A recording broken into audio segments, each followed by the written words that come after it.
Welcome to RPG Book Club, the podcast where we play a little bit of a video game and talk about how it makes us feel. I'm Sam Allman. I'm Bernard. And I'm Trish. And today we'll be playing the 8th part of Wild Arms V, the Veeth Vanguard, and we'll be covering up through completing Avril's Memory Maze. But before we get to all of that, how was everyone's week? My week was a little rough. So a few weeks ago, I found a weird lump on my cat's tail. Oh no. And so I got her to the vet just the other day. And she doesn't do good at the vet. She was also due for her rabies shot, and they gave her that, and she was real bad when they did that. Mm-hmm. She tried to attack. The vet tech was very good at avoiding attacks, though, so no one was injured. Good. But they were like, okay, so we're gonna give you some gabapentin for her, and you'll need to give that to her and bring her back so that we can then stick a needle in the lump, get a tissue sample, send that off to the lab so we can make sure so that we can see if it's something serious or anything. And I can't afford the return trip and the lab work and everything. Oh. It's $250, which isn't like a lot of money, but it's still kind of a lot of money. Mm-hmm. Yeah, I know what you mean. So, if you enjoy this content and you're in a gift-giving mood, I might just leave my Venmo in the description of this episode because I need some help paying for my cat. Mm-hmm. Yeah, definitely send some ducats Kitty's way if possible, because kitties are good and awesome and sweet. Exactly. Yeah, I'm sorry you're having to go through that. It's never fun. Mm-hmm. It's the sort of good news is that if it is something really serious, then they can just take the tail off, and she'll be fine. And she already has a weird short tail anyway, so. And if it's not something serious, then it's not in a spot where it's like bothering her. Yeah. So we won't need to, like, it's not hindering her mobility or anything, so we won't need to get it removed if it's not something serious. So anyway, has anyone had a better week? I mean, mine would probably count as better, but it hasn't been like notably great. It's just been all right. I have had some insurance issues that I'm trying not to focus on. I've done what I can, and I just kind of gotta wait for the mail I sent in to have some sort of effect, which is, just great, honestly. Yeah. Better than that, I read some overdue library books finally and sent them in. Specifically the Brandon Sanderson White Sands graphic novels. Nice. That got way easier to read near the end of the second of the 3 volumes, because part of what had been keeping me back is that the art style, I didn't care for it. It was the kind of comic book style with, like, part of me wants to say overly detailed, but I wouldn't even say necessarily overly detailed. It's just like there's too much lines on everything. Like, everyone's faces has just so many lines that it's like, it just looks weird. And then they switch artists multiple points, and they switch to an artist who doesn't do that. Good. Which was so much better instantly and made the entire thing much more palatable to read through. So yeah, I finished White Sands, returned that finally. Great thing, my local library doesn't actually, the late fees, quote unquote, that I had, if you return the book, they disappear. There is no actual late fees, which is pretty great. Yeah, I love it. I'm currently putting a couple books on hold to pick up so I can start digging into some new stuff. Aside from that, not really much to say going on. I guess my wife Marie recently, her work gives you the choice of a turkey or a ham for Christmas time, Oh, nice. and to gives all the employees either a full turkey or ham. And so we had 10 pounds of ham, which we cooked yesterday. Well, not really cooked; it was already cooked, but we Oh, came well, with I'm glad it was cooked. yeah, It was no. well, not really cooked. We ate it raw. It was already cooked. You had to heat it up, and then there was which takes a while anyway because it's 10 pounds of ham with a bone in it. But it came with like a glaze, which was like, I looked at this and we made it. It was like, this is just like brown sugar. Like there's other stuff here, but this is just mostly just brown sugar. I'm gonna just slather this thing in. It's still really, it's delicious ham. Um, and I made a little pie for like the holiday type meal. She's gonna be heading to her family to spend the holidays with them tomorrow.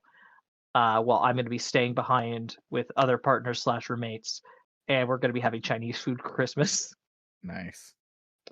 But yeah, that's been my week basically, and coming up faintly into the future, even though that is of the Voidbringers. I'm attempting to prophesy the future. What about you, Sam? Speaking of Voidbringers, Oh, so I also finished a Brandon Sanderson book this week. what was that? I finally finished Tress of the Emerald Sea. Oh, It's really, really good. I keep hearing that one's really good. It's one of those books where you see the twist happen the first time they mention any of the clues, and you're like, oh, okay. But it's also one of those books where that doesn't fucking matter, and you just are on board for the entire book anyways. And Yeah. I thoroughly enjoyed it.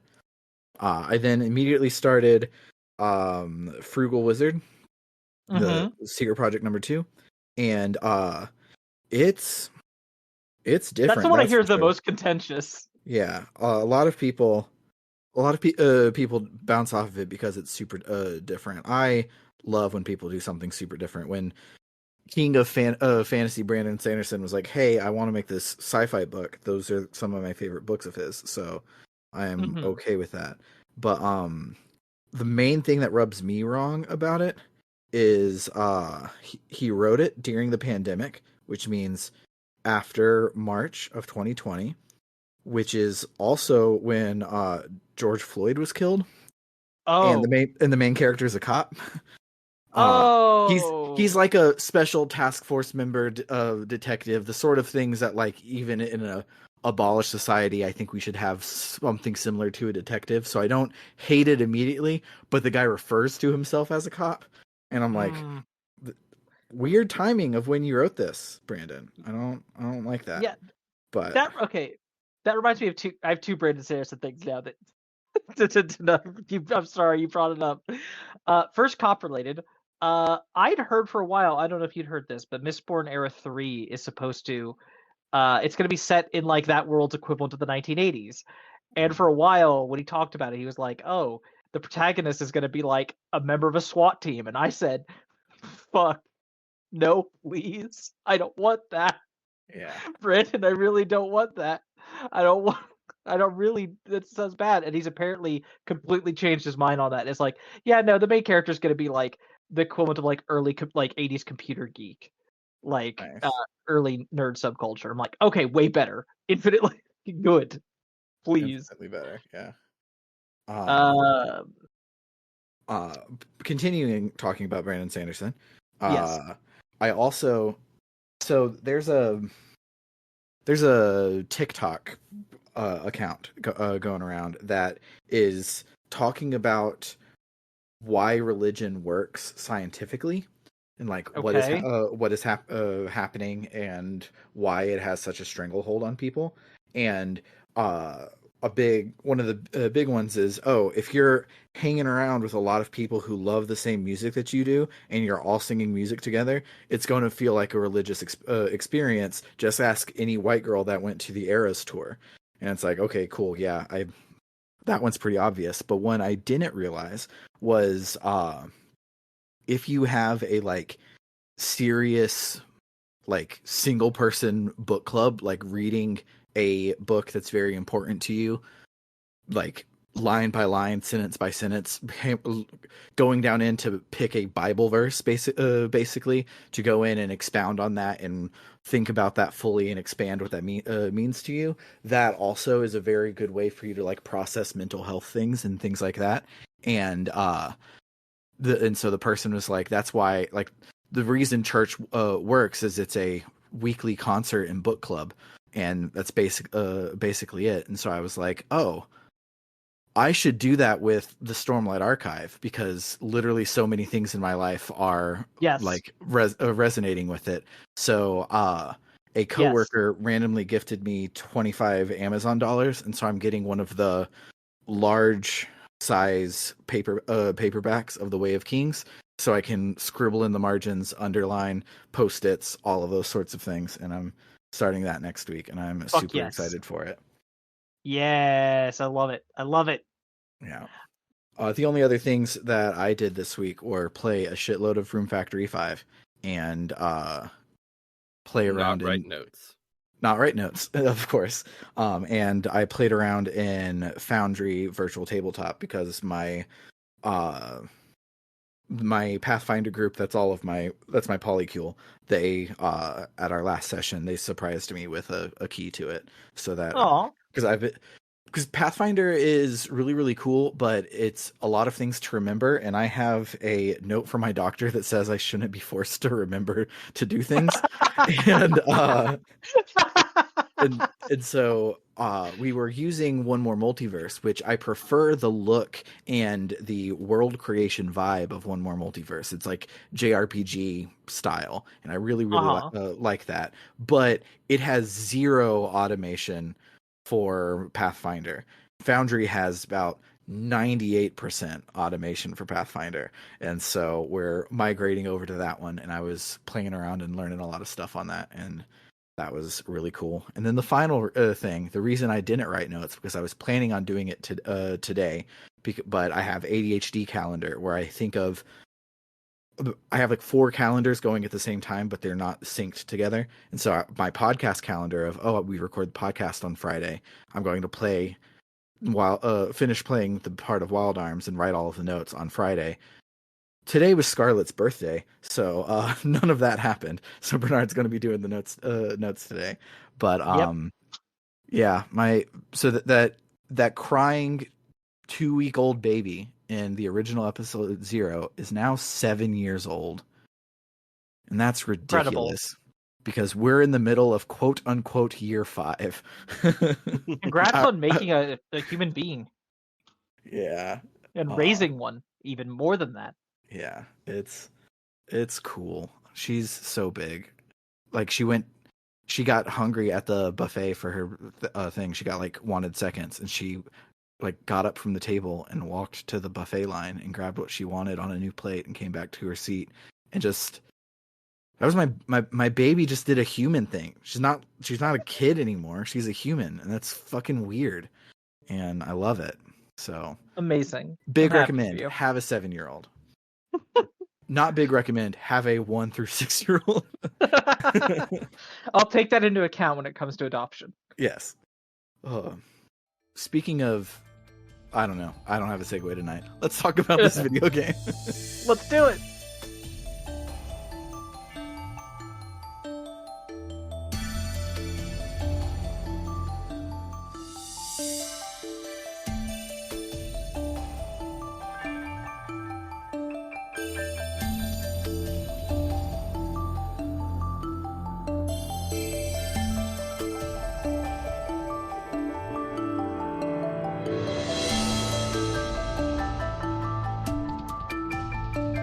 With little direction to go on, the party boards a train to head nowhere in particular. Rebecca catches Dean alone in the, I guess, hall, which I feel like there's a specific word for, like, the hallway on a train, but I don't know what it is. But it's a corridor outside the, like, cabin, and again, I don't know if that's the word for it on a train, but the rest of the party's in a room, and Rebecca and Dean are outside the room, but they're all on the train, and Rebecca asks Dean if he likes anyone, and of course, we all see this coming. Dean says he likes Avril and Carol and Greg and Chuck. He likes everyone. The scene continues to play out pretty much as you'd expect, with no one actually expressing their feelings or making any progress on anything. No, because that's not the joke. But they're interrupted by a bang! A golem has landed on the tracks, and the train is headed right for it, because that's how train tracks work. And it looks like we're gonna have to jump! The party jumps off the train, and everyone survives, but the golem jumps down after them. Greg says he's putting his promise not to crush golems on hold. It's boss battle time! The party manages to crush the golem. Dean says it's not the golem's fault, and he muses that golems don't kill people, people kill people, and the party is like, what now? No matter where they departed from, or where they're going, they're near Lila Bell now, so they decide to head there and regroup. But who's that watching them from a distance? It's Kartikeya! The party goes to Lila Bell, and they immediately see Kartikeya there, just sort of like walking around a corner, so they run after him and confront him. And Kartikeya's like, I'm evil. If you want to fight, follow me to Mythismere. And Greg is determined to go to Mythismere and fight Kartikeya, and I'm like, Greg, what makes you think it will go differently this time? We've leveled up like once. No, that's clear enough. Yes.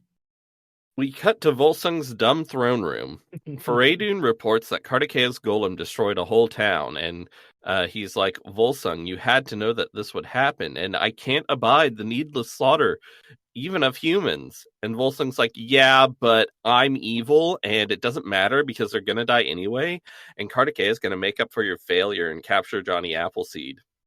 Have you considered that on a geological timescale, everyone dies, and so no murders matter? Yes. Anyway, the party heads to Mythismere. They head to the backyard dungeon area and encounter Kartikeya, Persephone, and a golem. They actually just encounter Kartikeya and a golem, and then later in the cutscene, Persephone just like walks. She just like sort of walks in. Yeah, she just is there. She was hiding. Kartikeya and Persephone state they're here to apprehend Avril, and they've had like 6 chances between them to do that already. But the golem knocks the rest of the party away and grabs Avril.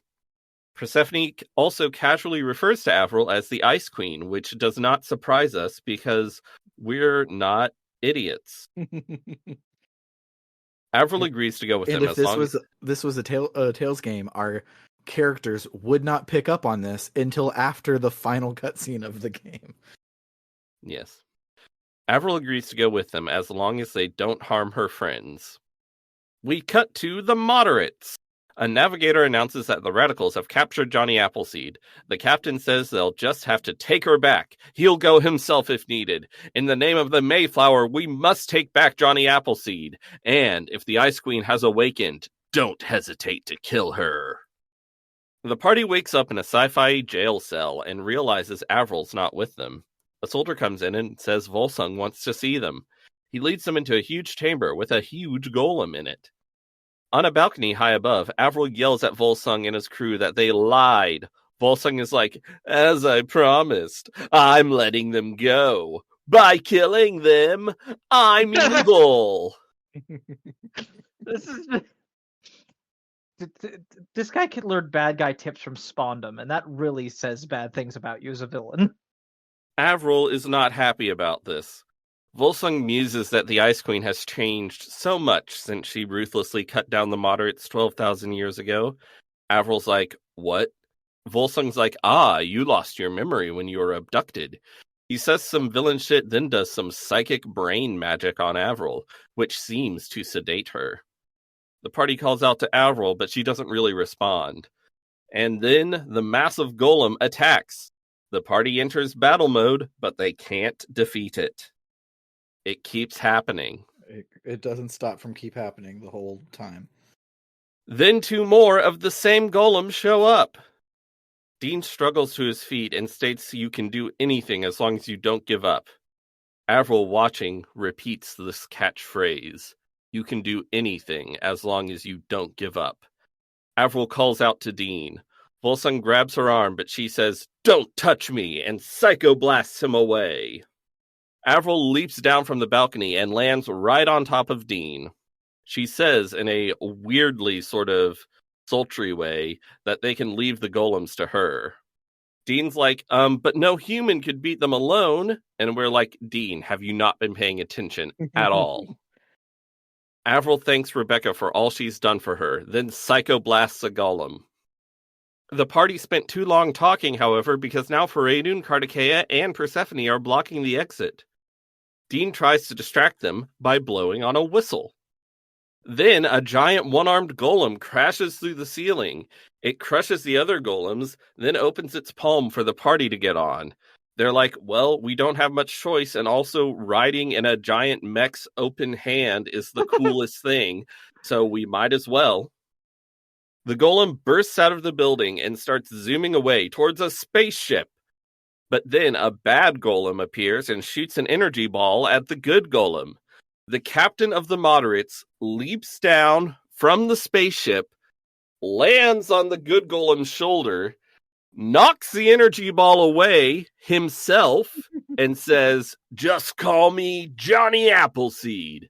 It rules. It's so good. Volsung is pissed and calls on Feridun, who dashes through the rubble while cutting it with his sword. You know how. You know how people do that in this kind of thing. Mm-hmm. Feridun reaches Johnny Appleseed and activates some crazy fire magic technology on his sword. But Johnny Appleseed catches the flaming blade and crushes it in his hands. And Dean's like, wow, that was cool. Both of them. The good golem reaches the spaceship and the party dismounts. Dean is just about losing his mind with how cool everything is, and I'm like, same. Carol wonders if they're on Locus Solus, the Varuni colony ship. A soldier walks up and says Johnny Appleseed is waiting for them. Dean's like, hell yeah, we finally found Johnny Appleseed, and runs off. The rest of the party follows, except for Avril and Rebecca, who hang back for a bit and have some dialogue, which I didn't find very interesting, but I'm sure Trish found some lesbian subtext in it. How dare. This is character assassination? Honestly, no, I took a one screen cap, and that was, it's fine. I got nothing. Yeah, there's not much in there. Listen, this game, truly playing this game as a thirsty lesbian is like being in a desert, and any drop of water you get has got to quench your entire thirst. Anyway, the party heads up to the bridge to meet the captain. He apologizes for calling himself Johnny Appleseed like that, especially in this company, since he's only the former Johnny Appleseed.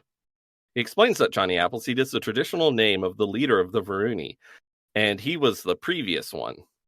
The current one is none other than Avril Ventfleur? Not like the game has made that extremely clear for a while now. Avril's like, what? And the captain's like, what? And Dean's like, she has amnesia. And the captain's like, that explains why the radicals couldn't activate the TF system. Chuck is like, so Avril's a Varuni, not a human? And the captain says, well, no, she's a common ancestor of both. She's a Filgaian from 12,000 years ago. And the party's just like, well, okay, that's not the craziest thing that's happened today. We cut to Volsung's dumb throne room again. Feridun apologizes for letting Avril get away. Kartikeya says they should have just killed her when they had the chance, and Persephone's like, how would we have activated the TF system then, dumbass? Do you know what our evil plan is at all? Or are you just listening for any new name you can go, I could kill that person? Kartikeya has sort of like lower scale, more immediate evil plans of just kill individuals. Yeah. Not like activate a crazy machine that kills everyone on the planet. He'll just take the more old-fashioned route to killing everyone on the planet. One by one, by his own hands. Yes. So Feridun asks where Elvis is, since he was summoned here as well. Persephone says he's checking on something out at the coffin. Freydun orders some soldiers to collect Elvis and tells Volsung that he'll personally see to it that they recapture Avril. Volsung says, "No, stay here until Elvis returns. I have another plan. Let us offer eternal rest to those who hesitate to embrace death. I'm normal." Question. Do you think the fact that they haven't ever shown Elvis is going to be a real thing that they're doing, or is a Sam Allman thing that they're doing, and it won't be a twist or anything? I mean, I've played more of this game, and I've met Elvis, and so I know, but so I can't say either way because that would be spoilers. Okay. I was gonna say my guess was that Elvis was the professor. Yeah, that's my guess too. Okay, well, y'all are right. Okay. Yay! We're smart. We did it.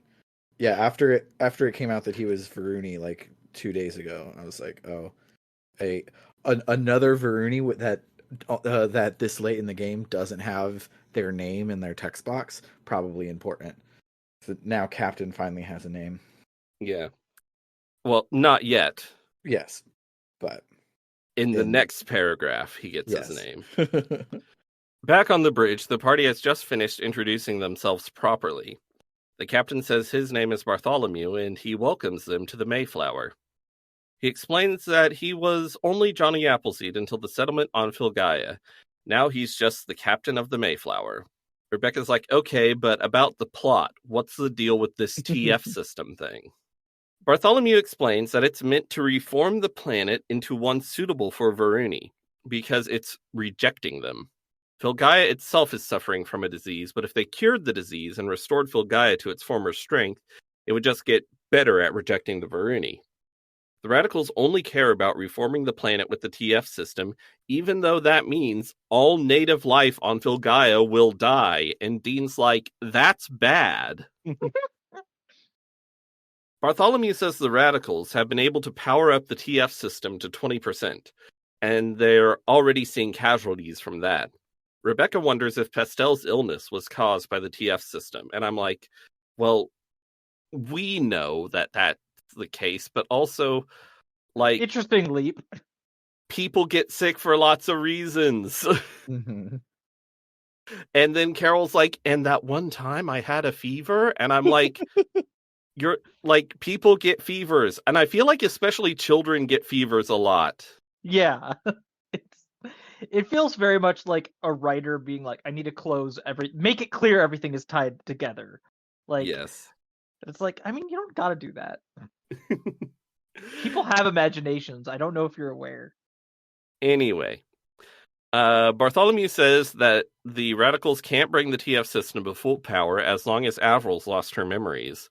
The TF system was built with a lock so that it could only be activated by the leader of the radicals. The radicals of 12,000 years ago, that is.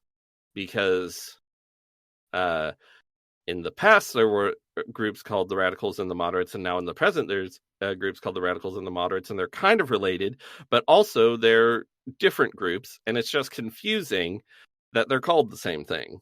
Mm-hmm. Well, it's like, it's been 12,000 years, so things have changed. The bigger thing is that the old-timey radicals had a monarchy, and they don't anymore.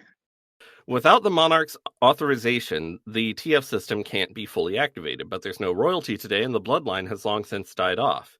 The modern radicals have been able to use an alternative energy source to get the TF system to 20% power, but they need Avril to activate it fully. Avril is the sole remaining member of that royal family, awake after 12,000 years in cold sleep. Because of her icy, ruthless manner, she was called the Ice Queen in those days. Oh, the Ice Queen was in cold sleep. Yes. Carol asks why, if Avril was one of the old radicals, she stayed on Filgaia in cold sleep instead of going into space with them. Bartholomew's like, I don't know, ask Avril. And Avril's like, I have amnesia. Bartholomew says, I could restore your memories, though the personality of the Ice Queen may come back with them. In that case, everyone here would become your enemy. Dean and Rebecca are like, but we're such good friends! Bartholomew says that's what he's counting on, that those bonds will overcome the ruthless personality of the Ice Queen. That way she could regain her memory while remaining the same Avril she is now. The real Ice Queen was the friend we met along the way. Yes. Greg's like, what's your deal actually? And Bartholomew's like, yeah, we're using y'all for political gain because if Avril doesn't become the Ice Queen, it's a victory for the moderates. Anyway, Avril, do you want your memories back or not? Avril's afraid of losing herself and turning on her friends, so she turns him down. He says there's a chance she'll regain her memories naturally, so they'll have to confine her on the ship for everyone's safety. Dean says he won't let her spend her whole life holed up on this ship, and their bonds of friendship won't break if she gets her memories back. Not even the strongest arm could break them. Everyone gives a little speech about their friendship, even Chuck, who I think has spoken one line directed to Avril. Yeah, but like he brings up, she was the one that directly saved his life back in what's the name of the very first town. Oh, I don't remember. Yeah, she went all Super Saiyan. Remember, she was like, "Yeah, promises are important, etc., etc." Yeah. Avril is filled with determination and tells Bartholomew she wants to regain her memories after all. And Bartholomew's like, hell yeah. Now it's time for y'all to dive into Avril's mind, because that's a thing you can do. Rebecca says, wait a second. Are you really okay with that? Because if you seal away the ice cream, won't that endanger the Varuni? And Bartholomew's like, well, I don't know. We'll just have to figure that out. But we moderates figure saving ourselves with no regard for other life is too irresponsible. So your tongue slipped and you said ice cream, and that made that sentence very, very funny. Did I? Yeah. Well. Anyway, Carol offhand mentions Lady Diana, and Bartholomew's like, oh man, Lady Diana, I haven't seen her in a while. And Rebecca just, out of nowhere, asks if they were lovers.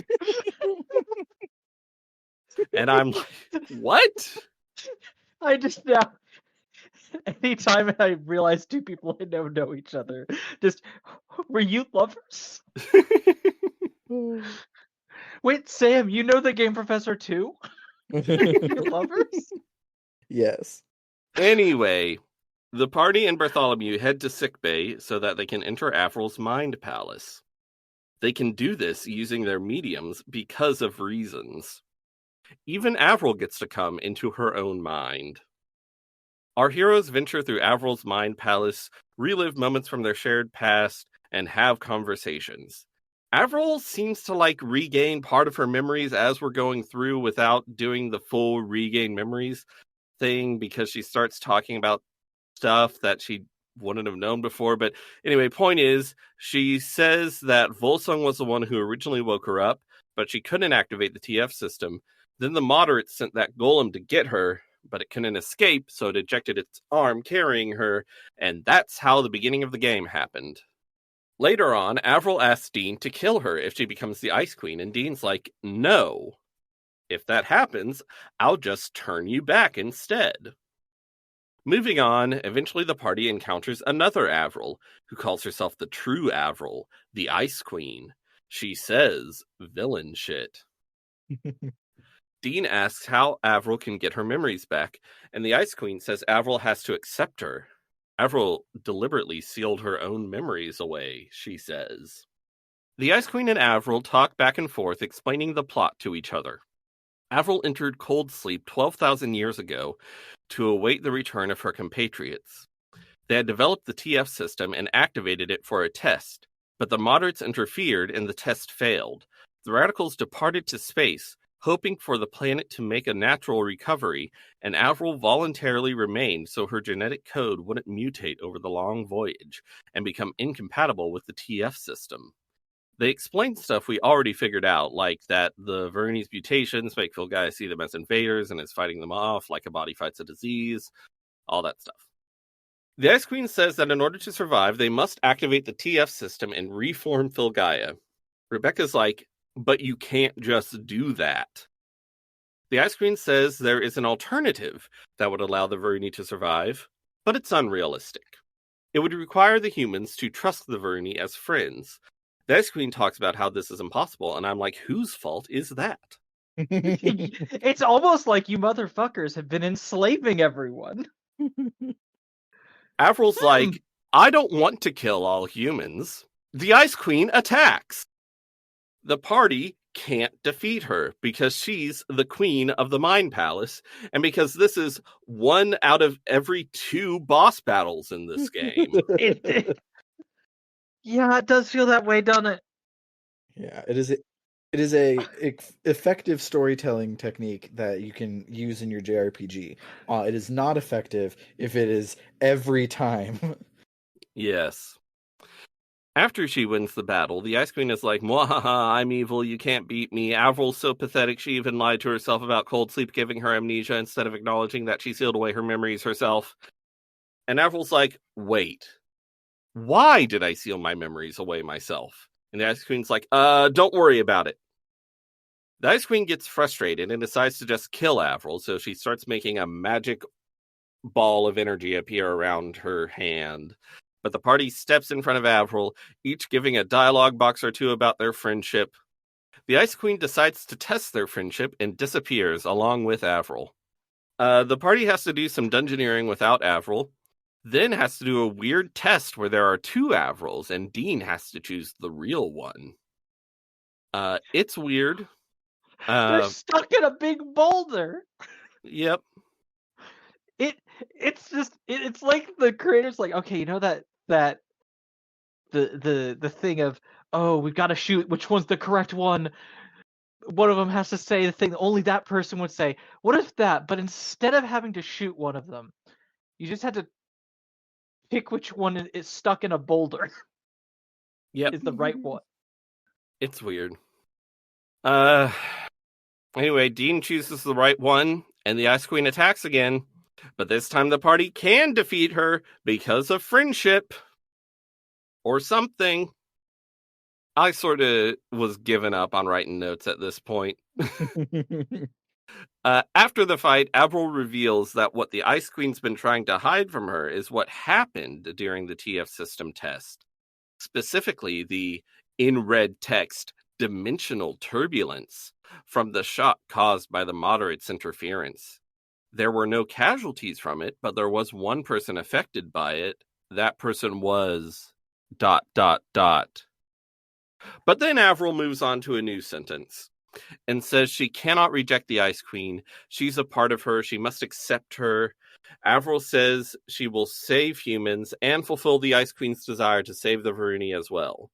The Ice Queen insists this is impossible, but the whole party says together, you can do anything as long as you don't give up. The Ice Queen disappears as Avril has fully accepted this dark, shadowy part of her into herself, and now Avril can summon her persona. I was about to make the same joke. The party is back in the sickbay. Avril wakes up and hugs Dean, crying and saying weird shit about meeting him again. Bartholomew insists this isn't foreshadowing for Dean being the reincarnation of a legend from 12,000 years ago or something, or having been someone from 12,000 years ago who was flung into the future by this dimensional turbulence or something. No, it's just that Avril's head is probably just screwy from her getting her memories back all of a sudden. Obviously. After a time skip, Avril says her memory's still fuzzy, so she's not going to actually act different or anything. But now that she's accepted the Ice Queen into her consciousness or whatever, the Ice Queen can't take over and the TF system can't be activated. And I'm like, but you do know how to activate it. And the radicals could torture you. Yeah. So we'll just have to hope that that doesn't happen, or that you can resist any amount of torture. Hopefully. Avril states her determination to save both the humans and the Varuni. She and Dean are determined to create a world where humans and Varuni can trust each other and live as equals and not fucking subjugate one subjugate the other and shit. Hey, what if it's a wild idea as part, instead of just saying, all right, peace, no more active systemic oppression, what if there was like, I don't know, some sort of repayment of all of the horrible things that have been done. Some sort of like reparations? Yeah, something to repair Yeah, all of the yeah. horrible things that have happened. Yeah. That might be neat. Yes. Bartholomew says he'd like to show them how things are for the Varuni now. There's a medical facility called the Cradle to the west. He says the party should go there and meet the Varuni there before deciding their next move. But, he says, the monsters on Locus Solus are incredibly strong, so he's going to give them that giant one-armed golem, which is named Asgard, by the way. Dean just about shits himself now that he has his own golem. Next week, we'll go to the Cradle, and we'll find out what battles are like in a golem. Spoiler, they're extremely disappointing. Oh.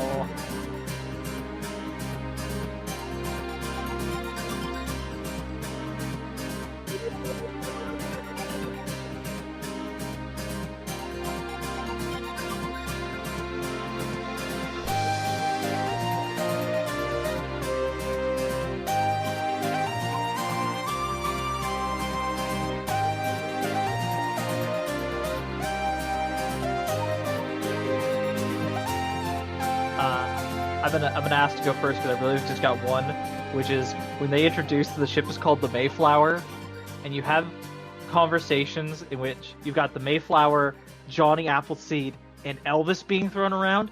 It feels like such a weird mindfuck. Yeah, in a Japanese RPG.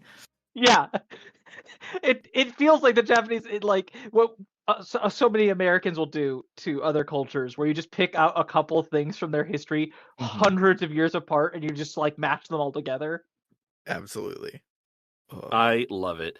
Basically, anything before 1900 is close enough to Wild West. Yeah. To be themed on that. So now that we have Asgard, we can use golem parts, which are a thing they've been giving us in just random chests this entire game, and I've been trying to figure out so many times like what I'm supposed to do, because when Dean finds someone in a plot cutscene, he's like, oh my god, I'm going to sell this and be rich. But you can't sell any of the golem parts. And so it's just been these weird things we keep finding throughout the entire game, and I had no idea what they were for, and now they're finally for this thing, and it's bizarre that they would do that. But we have a golem now. And it's not, and having played a little bit more, it's not nearly as cool as you'd expect. Yeah. But we'll talk about that next week. So this game, it doesn't have a lot of fully voiced cutscenes with bespoke animations and stuff. But when it does, they go hard. They go so hard. Like specifically in the in these cutscenes this week, especially like the one that's in the giant chamber where with the golems that are going to kill the party, Avril's voice acting is so good. I love the scene where she has a mental breakdown to just repeat Dean's catchphrase, because she doesn't just say it the same every time. It's like she has different inflections that are like more and more sure of herself as she goes along, and it's surprisingly good for a very stupid idea. Yeah, she really sells that dumb catchphrase is like a unique and inspiring idea instead of just the moral of every children's story. Yeah. Dean is just the little engine that could, and that's basically it. He is anime protagonist, little engine that could. So, Trish, what's it like over in Lesbian Subtext Corner? I have some crumbs. Honestly, I'm sorry, I don't got much. There wasn't a lot.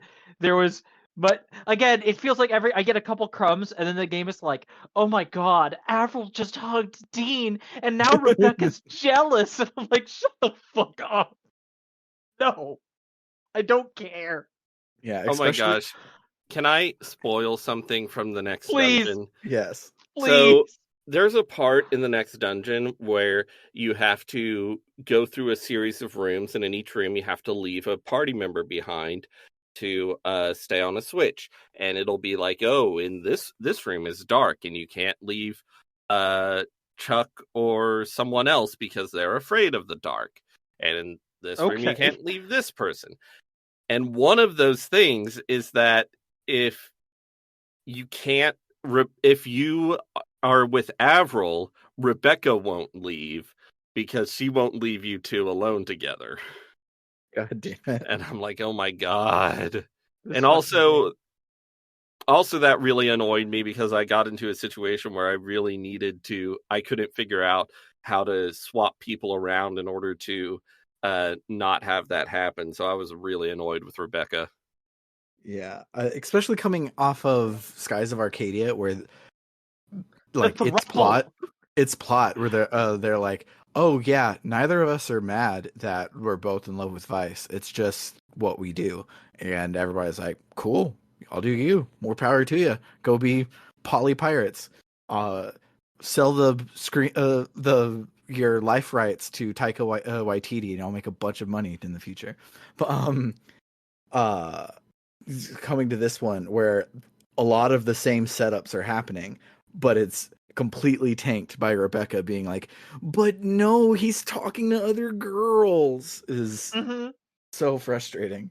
It honestly, like, it reminds me of even in queer fiction, when I run into, like, this is just like as a poly person that really bothers me. I don't know if it bothers you as much, Sam, but just when you run into things where they treat jealousy as sign of affection or love, like, oh, I got jealous. That's how you're supposed to know that I'm in love with this person. It's like, that's just doesn't. I'm sorry, it doesn't feel healthy. That's not good. I don't like that. You know what's way better than jealousy? Compersion. Right. I frequently we'll be watching something and they will set up some stupid love triangle, and I'll just turn to Summer and I'll be like, "Por qué no los dos?" Like, why does this have to be a plot? Exactly. Also, just there's the bit, like, again, I think I really truly felt like, I don't know if I'm going to even bring up Avril Rebecca stuff unless the game really gives me something going forward, because the bit where she's like, oh, she's going to talk about each party member and how they, like, matter to her, and just like the fact that Rebecca felt like she, like, there was no special importance on her whatsoever. She was like, she's behind Carol. Like, it was like nothing going on. I was like, okay, then this feels like nothing then.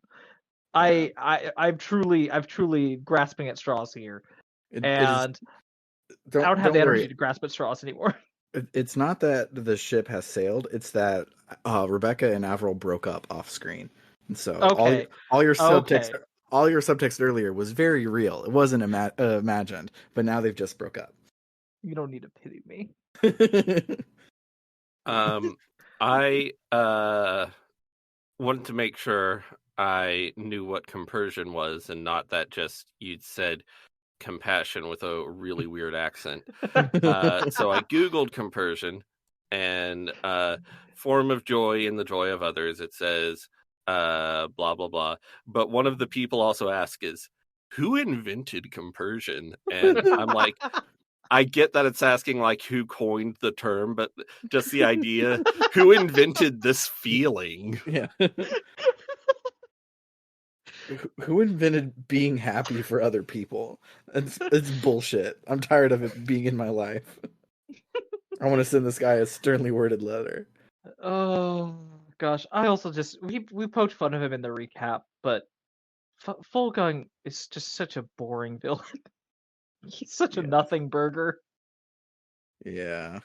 He's just so evil.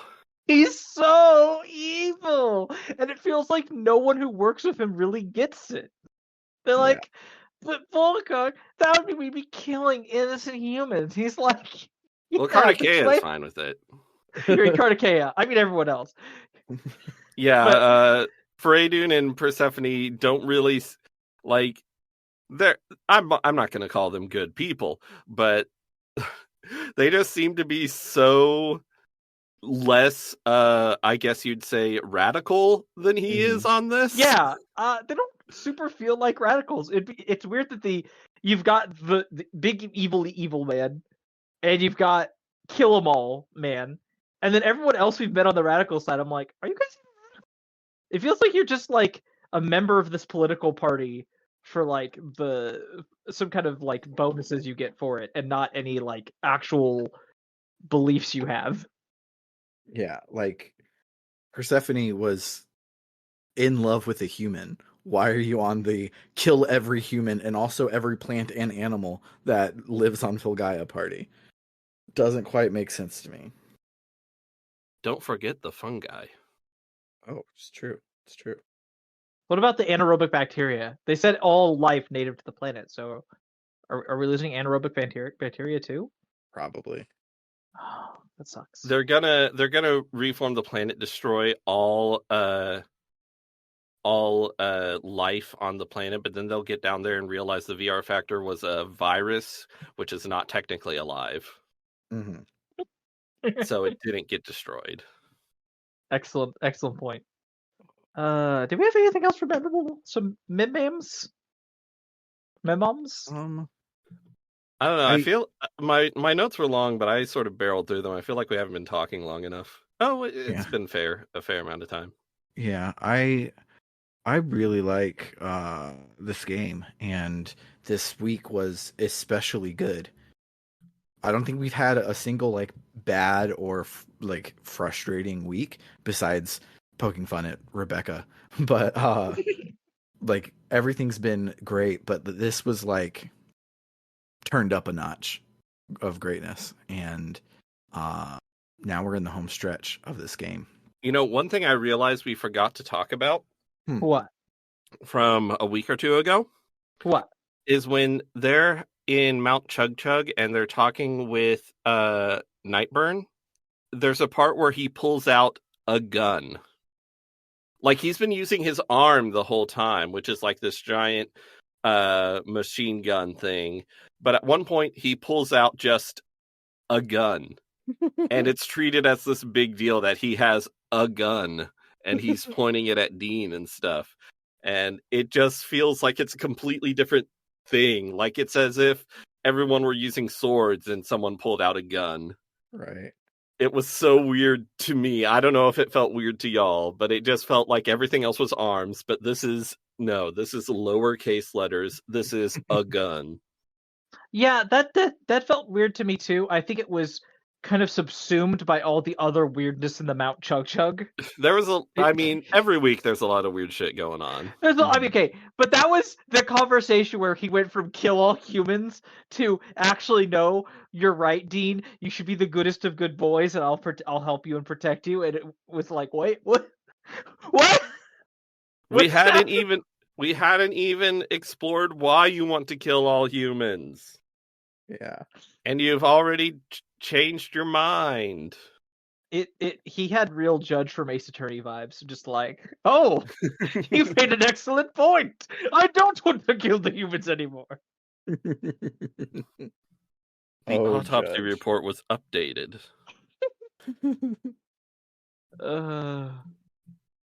I like this game quite a bit. I feel like every week there's something sort of weird or bad. But also every week I enjoy most of it, and the battle system continues to be really good, except when you're in a golem. Yeah.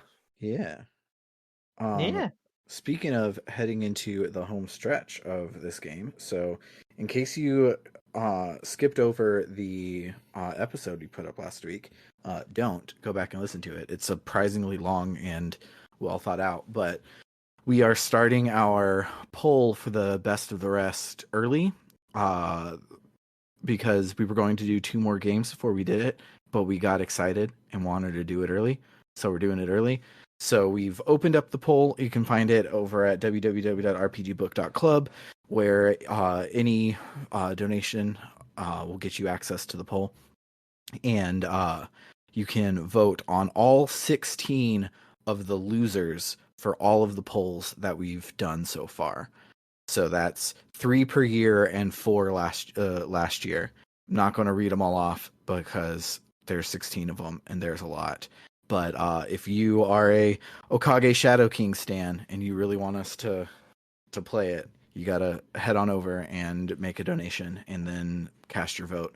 The poll is different this time. It's in a ranked choice voting, so you rank which one you want to be number 1 all the way through number 16, and then at the end we're going to take the 2 games with the least amount of votes and play both of them. So yeah, it's super cool. Early lead is Paper Mario and Final Fantasy X-2. So if you hate both of those games, you can go and vote them in dead last, and that will fuck them up a lot because 16 is a big number.